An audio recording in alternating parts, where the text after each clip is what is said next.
Casual Scale Modeler here, and so I'm just going to give you a quick sneak peek of my next project. So the measurement's just about done, got all the painting done, so it's time for decals on that. But while I'm working on that, I've got to do some prep work on this one. So this is going to be my next project, this Revell 70's custom van.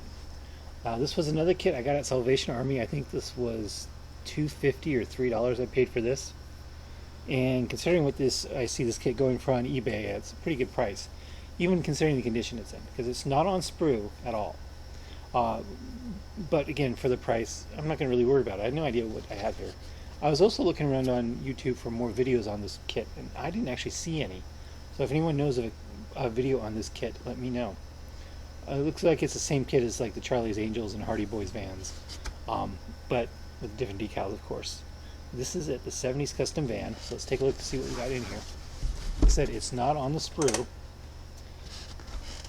and you know, I was hesitant to buy it even at that price, but I realized I could use it for my orcs if it was missing significant parts. And it turns out it is missing a single part, which is the CB handle. I went through the instructions step by step, checking every single part that I have, and that's the only one that's missing. So considering that it was just open in a box like this at Salvation Army, I'm not going to complain too much. Now what I have to do for prep work is some of it was started to get painted, but this paint on here is really thick. You can still see all the ejector marks here on the frame rails, which are on the bottom, of course, on the frame rails. I couldn't bother to put those on the top. So this thing has to get stripped, and the ejector, because this paint's on here really thick, and the ejectors pins have to be cleaned up here on the frame rail. There's some other parts here and there that's painted, but almost everything is off the sprue. So this is going to have to go in the stripper. That's why I'm getting started on it now, so I can sit in there while I finish up the plane. So let's take a look and see what's in the box. Okay, move the big box out of the way. So here is the body shell. It's very dirty. It's going to have to get scrubbed pretty heavily. Again, who knows how long this has been sitting around. And the thing about this kit is the roof is meant to stay removable. You don't glue the roof down because it has a complete camper-like interior on it. Here's one side of it. It's got a refrigerator or TV. I think that's supposed to be a TV. And cabinet there. Here's the other side, the nice diamond tuck 70's interior.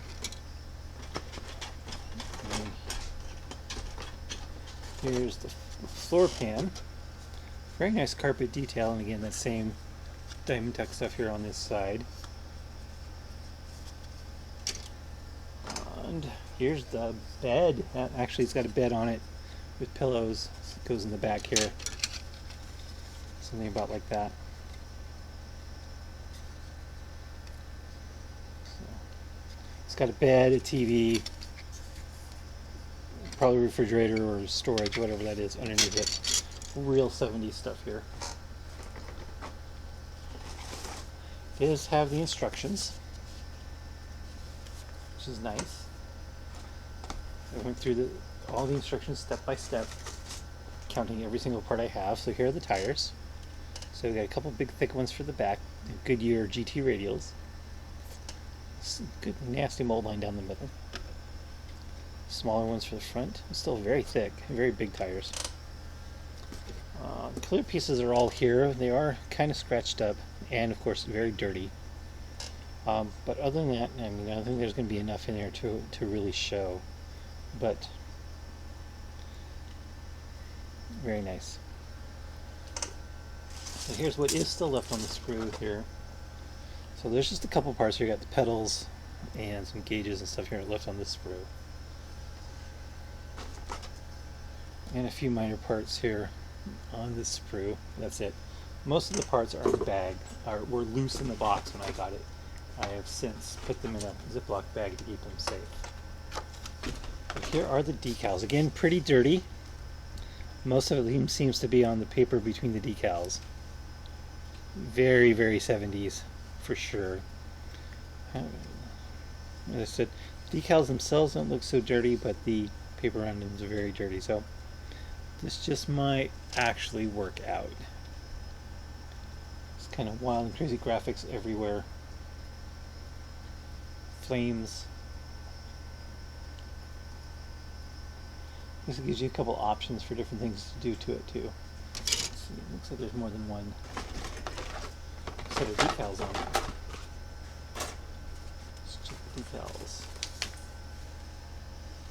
Yeah, so see, you can either put the flames on the sides, or you can put these star things on the sides, so one or the other. You get two different names you can put on the sides, or you can use these definitely 70s style murals. So you got some nice decaling options there, and it looks like they're actually going to be usable. 3 different band names, so lots of different decal options. It's nice.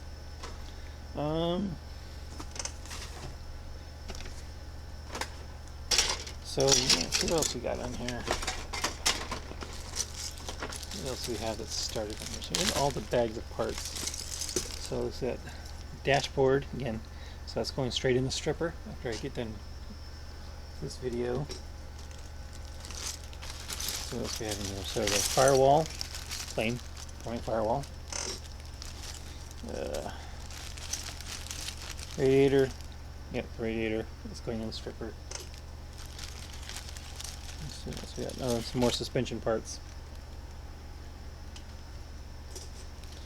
So I said it's had some painting.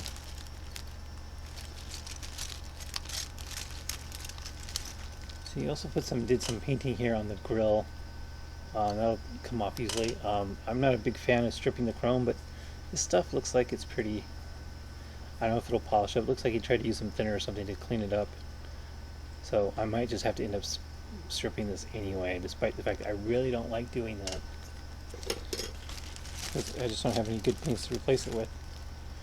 And we got the engine block again also started. That's definitely going to get stripped. Yeah, the transmission's not separate.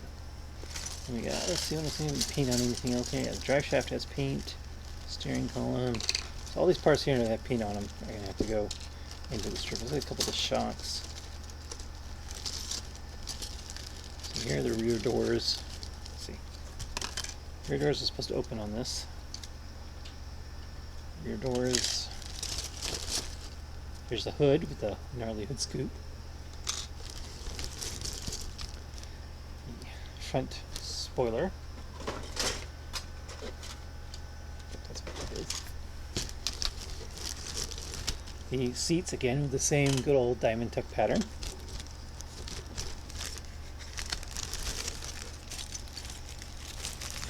Here's the rear bumper. The front bumper is 2 little ones like that. Of course, where would a 70s car be without side pipes? Let's see what we got in here. Oh, so these are the interior panels for the rear doors.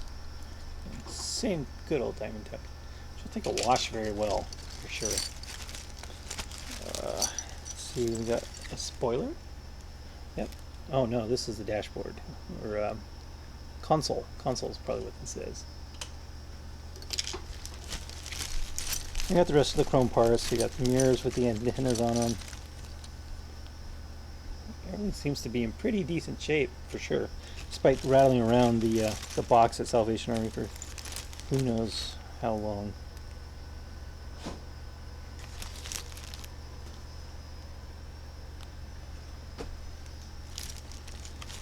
So yeah,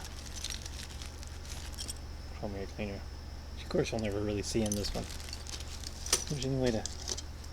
No, there's no hinges or anything for the hood. You're supposed to glue it down, but that doesn't make any sense.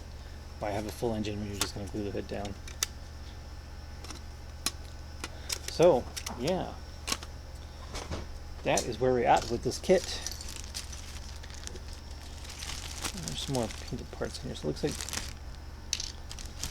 Yeah, like I said, the only part that's missing out of this is the...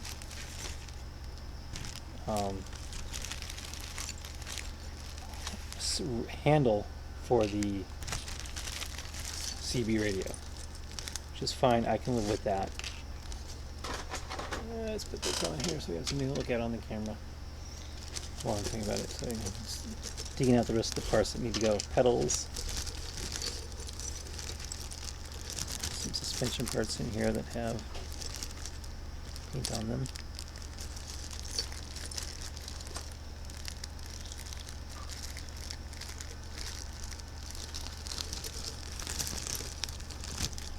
Yeah, a little shock hiding from me. The corner of the Ziploc baggie. Okay. And then here's the front bumper. There's actually two little pieces of this for the front bumper. And is that it? Another shock.